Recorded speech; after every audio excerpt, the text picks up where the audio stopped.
welcome back to my channel. It is Lydia. If you're new around here, welcome. If not, get into the back. You know what time it is. Oh, this one? Oh, I'm hype about this one. So on today's video, we're going to be discussing home ownerships and the 3 government schemes available to help you realize your dreams of becoming a homeowner. If you're new around here, I am Lydia. I am 29 years old and I bought my own property by myself last year in August 2020. Sit down, get your pen, get your paper ready. We're about to learn. So first, we're going to talk about the 3 main barriers that first-time buyers often feel stops them from using such government schemes. They are, number 1, finances. Number 2, lack of understanding. And number 3, the perception that the government schemes don't really lead to like full ownership. So we're gonna get into that. First things first, we've got the mortgage guarantee scheme. So the mortgage guarantee scheme was introduced in April 2021.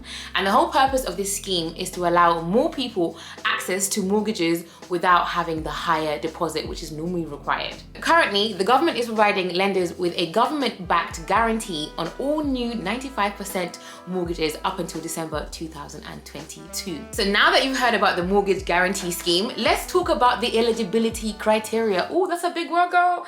Eligibility criteria. Number 1, you need to be credit worthy. And what does that mean? That just basically means that you need to have good credit. I've sat here many times and told you guys about the importance of having your credit in check. And if you want to use a scheme like this, you have to be credit worthy. Number 2, you need to have at least 5% deposit.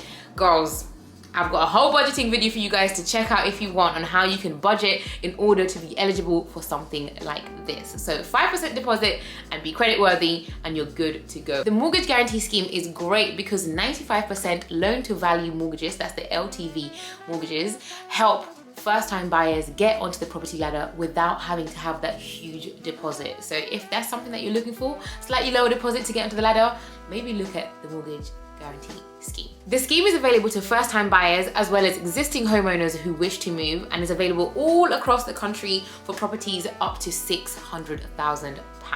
Just like a normal mortgage, you are responsible for your payments. So be sure to keep up with all your repayments. I'm gonna have further details in the links below in the description box. So be sure to click them and check them out for further details about all of the schemes that I'm gonna be mentioning today. The second scheme I'm gonna speak about is the Help to Buy Equity Loan scheme. So a bit of a mouthful, but an important scheme for you to know about regardless. So this was also introduced in April 2021.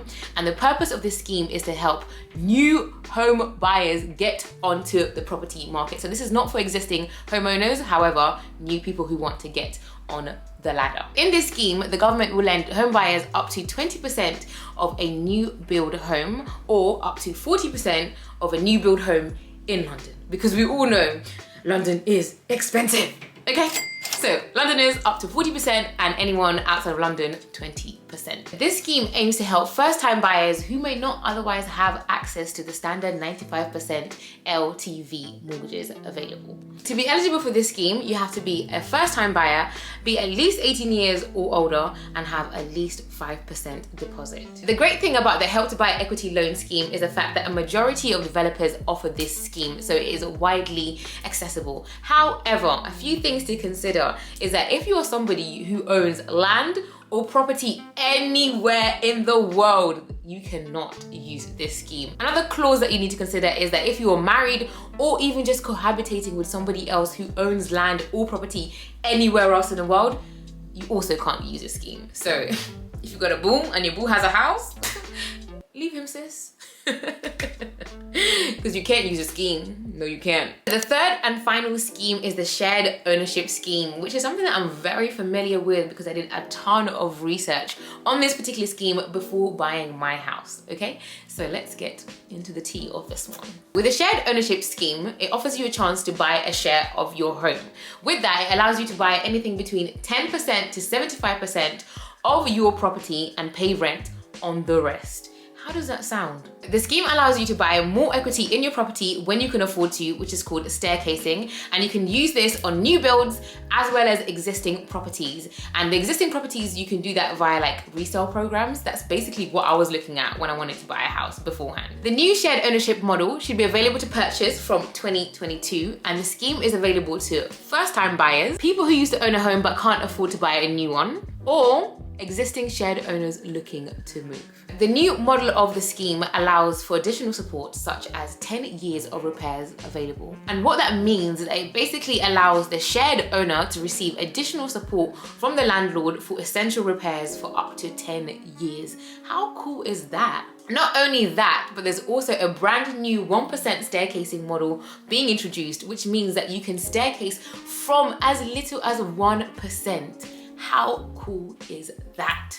Come on, Lydia with the facts, Lydia with the info. Are you writing this down? I hope you are. To be eligible for the shared ownership scheme, you have to earn £80,000 a year or less, or £90,000 a year or less if you live in London. Guys, I'm gonna leave all the details, more information in the description box, so please be sure to click that link, open it and check it out, and it's gonna have tons of details. I know that there can be a lot of misunderstandings when it comes to government schemes and what is available, but I do hope that this video has provided some sort of clarity, at least on the 3 that I shared. Please do let me know if this has been useful and let us know in the comments box. As I said before, I'm gonna leave a link in the description box, so please do click that to go and find out more info on all of the schemes that I've mentioned and more. So go and do your own research and find out what works best for you and your own personal circumstances. Guys, until next time, I want to love you, leave you, and until next time, guys,